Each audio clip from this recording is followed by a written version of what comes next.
Ever since the 90s, the Indiana Pacers haven't really been a team to enter the rebuild phase or stage or mode, but I think after this season, that's going to have to change.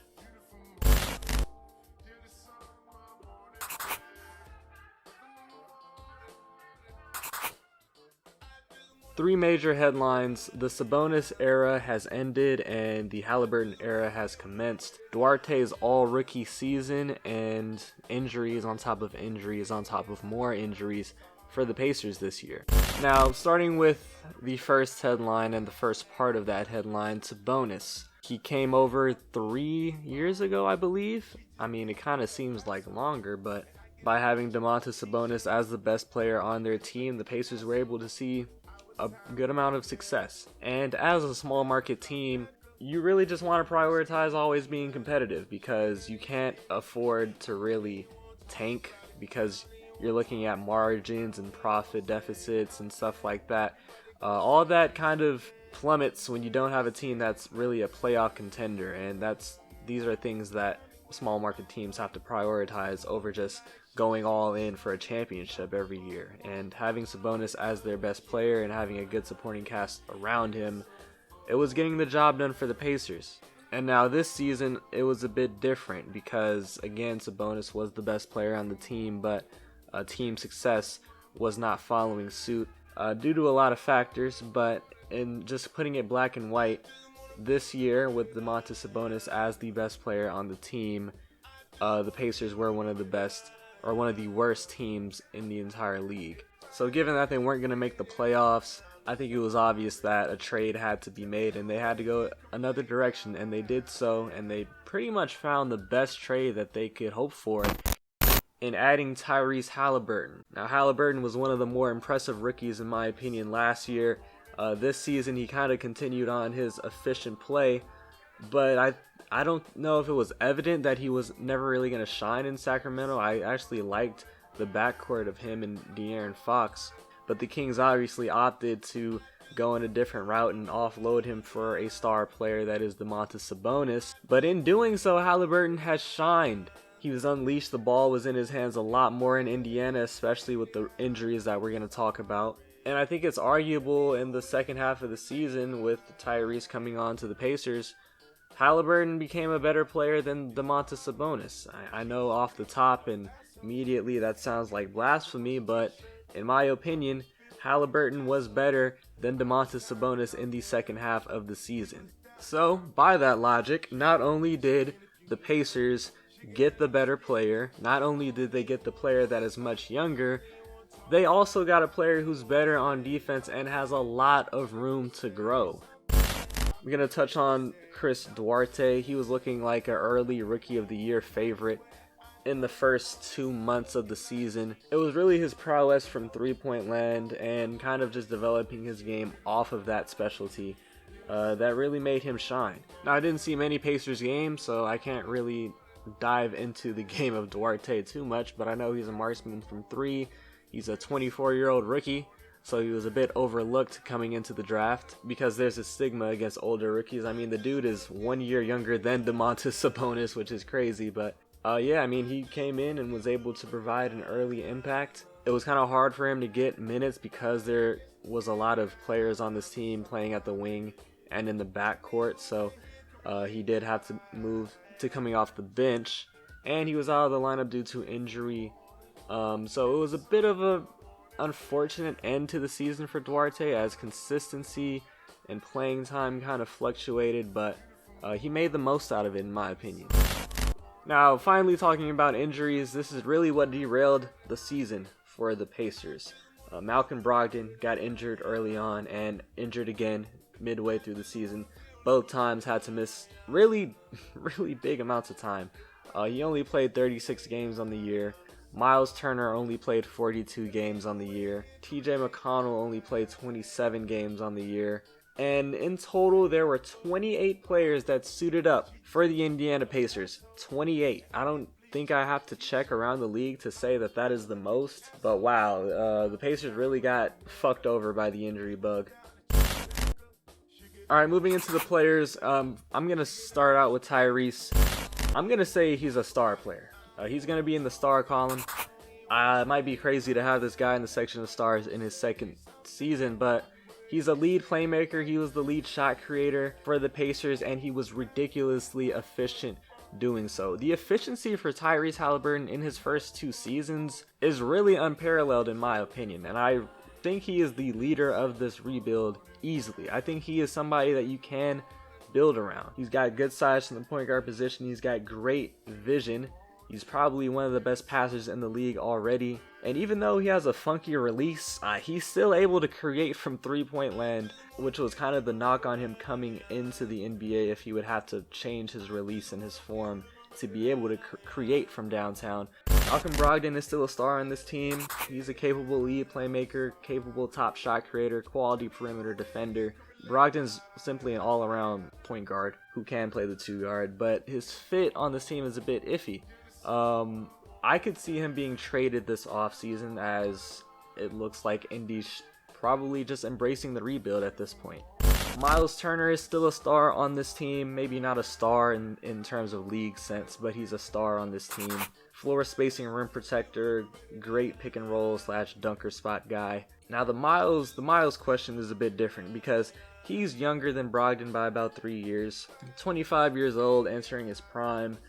I don't think it's guaranteed that the Pacers have to trade him to embrace a rebuild. I think he can be a part of a rebuild. It's not like he's a $20 million per year guy. It's like, of course his skill set is valuable, but it's not like Miles Turner has that much gravity to where he can be like, trade me immediately or whatever. But I think he can still definitely be a part of a rebuild. He's young enough. I just don't know if the Pacers are getting a little frustrated with him not being healthy year in and year out. Moving to prospects, or like main prospects, I know there's Goga Badatse, but I don't really want to talk about him because he was also in and out of the lineup with injury. I'm going to talk about Duarte and Jalen Smith. I can only talk about the strengths of these two because I didn't really pay attention to the Pacers that much.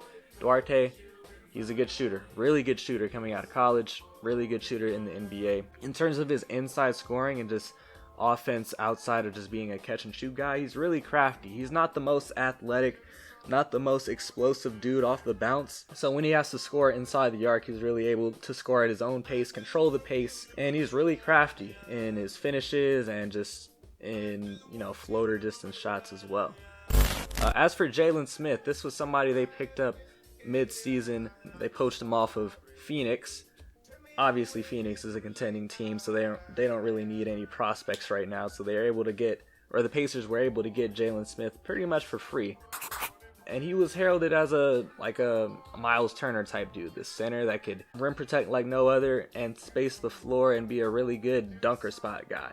And that's kind of what he showed in Indiana. It seemed like he had more opportunity to do so, obviously, but he was a bit more assured of himself in his minutes with the Pacers compared to his minutes with the Suns, because those are two different teams that are on two different trajectories. One's really just trying to compete for a championship. They're not going to take any shit from rookies or second-year players, so they're not going to have the most leash.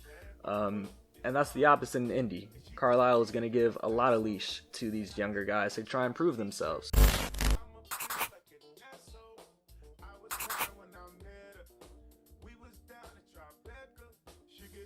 Looking to the offseason, the Pacers are going to have a pick somewhere between 1 to 8, so they really just need to prioritize BPA, best player available. So if they were able to get a top 3 pick, it would be dope if they could get Jabari Smith. Obviously, without Domantas Sabonis, they're missing a power forward. Jabari Smith can come in and play the 4 or play the 3.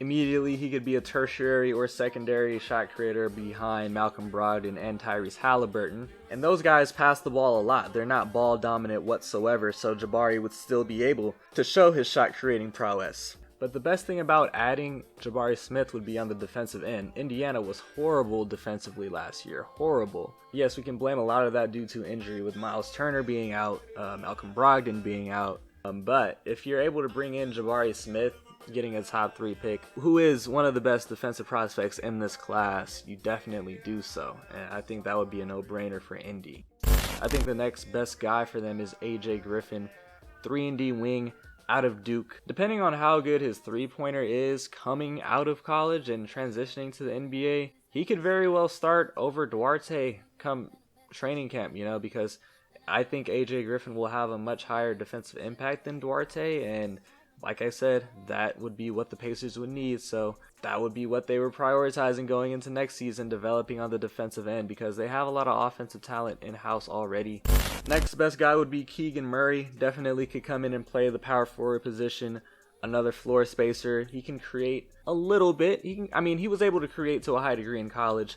I don't think he would be able to create his own offense to that degree immediately in the NBA, but he could come in early on and just focus on playing off of Malcolm Brogdon and Tyrese Halliburton in the pick and pop game, pick and roll game, just being a spot up guy and just competing his ass off on the defensive end. And the last guy I'll talk about is Benedict Mathurin out of Arizona. Kind of the similar case to AJ Griffin. He could just come in and be a 3-and-D guy, though Benedict showed a bit more on-ball offense this past college season than AJ Griffin did. I think he would thrive in an offense with Malcolm Brogdon and Tyrese Halliburton, because Mathurin was a really active off-ball scorer. If he wasn't flash, they were running plays for him, getting him open for three. It wasn't like he was just catching and shooting off of driving kicks. He was a focal point. Arizona tried to make an emphasis to get him open off-ball, and in doing so, defenses were focused on that, and Benedict was able to cut off-ball as well when the defense got a bit too antsy in terms of defending his three ball. He was a really efficient off-ball scorer, and I think that would fit well playing off the playmaking of Tyrese and Malcolm. Looking at upcoming free agents, this is kind of where it gets interesting for Indy, especially with Jalen Smith. Because of some special rules in the NBA about trading for somebody who got drafted, but the team that drafted them declined their team option for next year, the Pacers aren't going to have his bird right, so they wouldn't be able to go over their cap space to bring him back. And I don't think they would be able to pay him that much money. I don't know. I don't really understand that rule, but I don't think the Pacers would be able to pay him a lot of money. I think he would have to come back on a qualifying offer.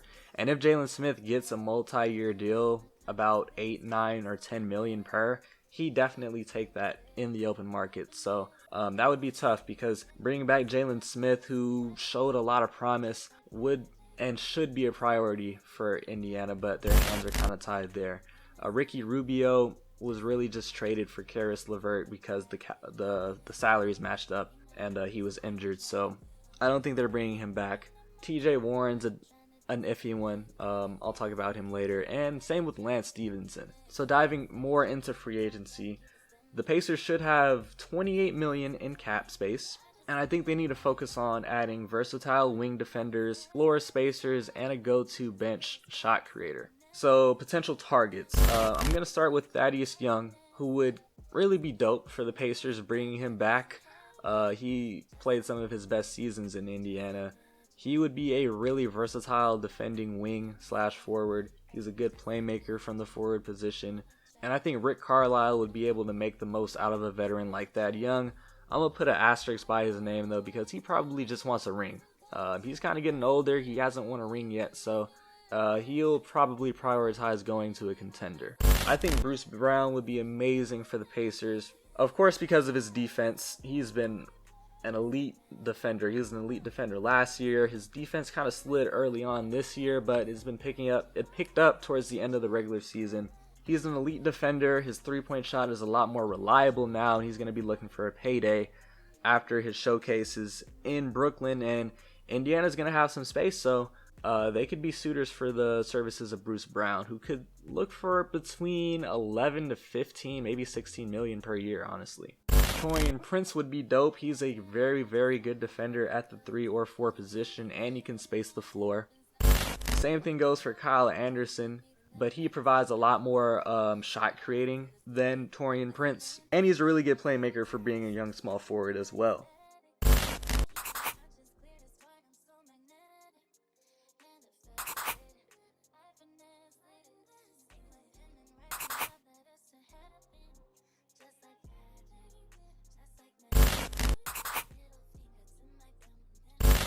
Now, the case for bringing back TJ Warren, I know I talked about letting the old regime go to, restart this rebuild, but TJ Warren is not going to be a heavily sought after free agent because he's been injured for 90% of the games over these past 2 seasons. he needs a year to really showcase his value in the league again. And I think the best place for him to do so would be in Indiana, a place where he's comfortable, a place where he has camaraderie with a couple of the guys that are on this team. So I think that would be the best situation for him and for Indiana. They, like I said, they need a bench shot creator, and TJ Warren, that's his best role. Even though he had his best season as a starter, he's really all offense. He's an all offense guy. And if he wanted to come back and showcase his value, I think going forward in his career, it's going to be as an elite shot creator off the bench. As for bringing back Lance Stevenson plays his best basketball in Indiana. And basketball just seems to be more enjoyable when Lance is in Indiana. Even though Indiana had a really disappointing year, Lance Stevenson was able to bring a lot of energy to the team in his play. He didn't have to play a lot of minutes. He probably just had to play 16 minutes per night. But those minutes were really impactful. He's always been a natural playmaker. He's not the most efficient shot creator, but when he gets going, he gets going. And he's going to compete his ass off on the defensive end. I think keeping Lance would be great for the culture. It would be great to just have a veteran like Lance on a rebuilding team, and I think he loves playing in Indiana, so I think that would be the best case scenario for both sides. Looking at the offseason trade market for Indiana, I think there could be a couple guys on the market or on the trade block for them. Buddy Hield, Malcolm Brogdon, and Turner. Now, Buddy Hield has been in the trade rumors for the past 4 years of his career. He's one of the best three-point shooters in the league, and he's been playing on teams that just obviously don't make I don't think Hield's made the playoffs in his entire career, which is sad to say, but I think it's true. And he's definitely somebody that would be attractive to a contending team that needs a marksman, like the Los Angeles Lakers. Now, we've heard Hield to the Lakers for so many times, it's annoying, but I'm pretty sure that rumor is going to exist this offseason as well. As for Malcolm Brogdon, he is going to be turning 30 soon, but he said he wants to stay in Indiana despite the loss of stars like Domantas Sabonis. He said he wants to stay in Indiana and help rebuild this team. I don't really know what his market is to contenders, because contending teams would be the types of teams I would want to add Malcolm Brogdon. He also hasn't had the best durability over the past couple seasons, so that kind of hurts his value. But as for Miles Turner, I kind of talked about it already. He's only 25, so I could easily see him being a part of a rebuild. Another guy who's struggled with durability, but floor spacing rim protectors like him don't really grow on trees. For that reasoning, I could see why Indiana would keep him, even though they do have Jalen Smith, but like I said, it's going to be hard for them, almost impossible for them to keep him. So, okay, I just want to talk about this really quickly. I heard a rumor that the Pacers would be targeting Russell Westbrook. Okay, that's just stupid. Why would you target Russell Westbrook when you already have Tyrese Halliburton, who's this prolific playmaker already? Russell Westbrook, I'm not going to blame Russell Westbrook for the Lakers' bad season at all. I'm giving him 10% of the blame. So this is not going to be a Russell Westbrook slander segment. I'm just saying, why would you target Russell Westbrook if you already have this guy who's going to do a lot of what Russell Westbrook can do and more? Tyrese Halliburton's already a comparable, if not better, playmaker than Russell at this point of his career. He is a much better shooter than Westbrook ever was. He's a better defender.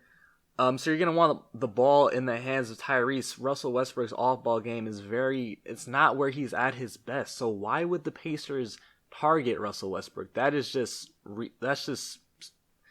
our word. That's the R word. That's stupid. That's blasphemous. I don't think that's true. If they trade for Russell Westbrook, then that's probably going to be the dumbest trade of all time.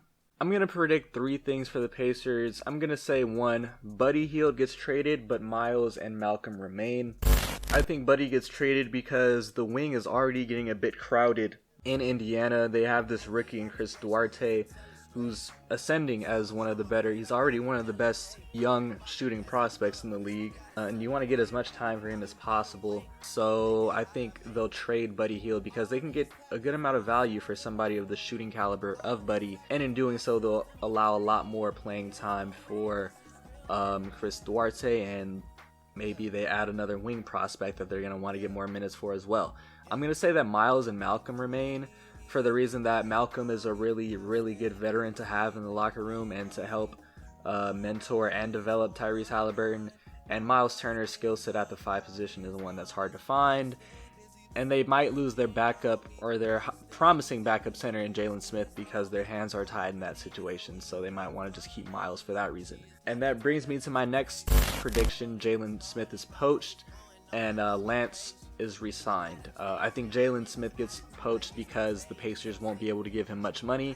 And I think there are teams that are going to be looking to get a young ascending center like Jalen Smith to help their rebuild. And they'll be able to offer him $10, $11, $12 million per year, while the Pacers won't be able to do so. I'll say Lance gets re-signed because of the impact that he has in Indiana. Whenever he comes back, and they need high-quality veterans like Lance to, be around the young guys, and just on the court, just bringing that instant impact and energy off the bench. And my last prediction is that the Pacers draft AJ Griffin. I don't think they're going to get lucky. I don't think they're jumping into the top 3. I'm going to say they get between like the 5 and 7 pick. And AJ Griffin is a dope player to get because they need 3-and-D guys, floor spacers for Tyrese to pass to, and to give him more operating room to get to the rim. And they just need more defenders on the perimeter. And AJ Griffin fits both of those bills coming out of Duke. What a roller coaster of a season for the Pacers. It was one that started with hope, it being Carlisle's first season as head coach, and Chris Duarte being one of the most impressive rookies to start the season. What followed were disappointing stretches, loss after loss, and injury after injury to stars and key role players. As the Pacers plummeted to the cellars of the Eastern Conference, a blockbuster trade was made, ending the Sabonis era and jumpstarting the era of Tyrese Halliburton. Looking towards the offseason, the Pacers find themselves in the lottery for the second time in a row, but this year they actually have a top 5 chance at landing the number 1 pick. It's been a while since Indy had a player with superstar potential, but if they get lucky, they might have a possibility of adding one, though it's likely the Pacers find themselves in the 4 to 8 range, where they'd best focus on adding wings and forwards that can provide high-level defensive impact. The Pacers have quite a few pieces on their team that would be very intriguing to squads looking to be buyers this offseason. Rim protecting stretch 5, Miles Turner, elite marksman Buddy Hield, and all-around steady guard Malcolm Brogdon. There's no guarantee that Indy views it in their best effort to offload these guys, but in doing so, it would set a clean slate for Tyrese Halliburton.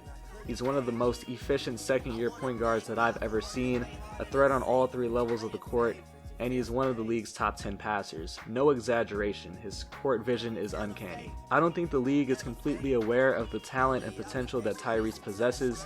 I think the Pacers offloading Sabonis and picking up Halliburton will go down as one of the best moves in the past 5 years. In my opinion, he has superstar potential and is 100% someone who the Pacers can and should build around. There's no way that this is real, man, it can't be.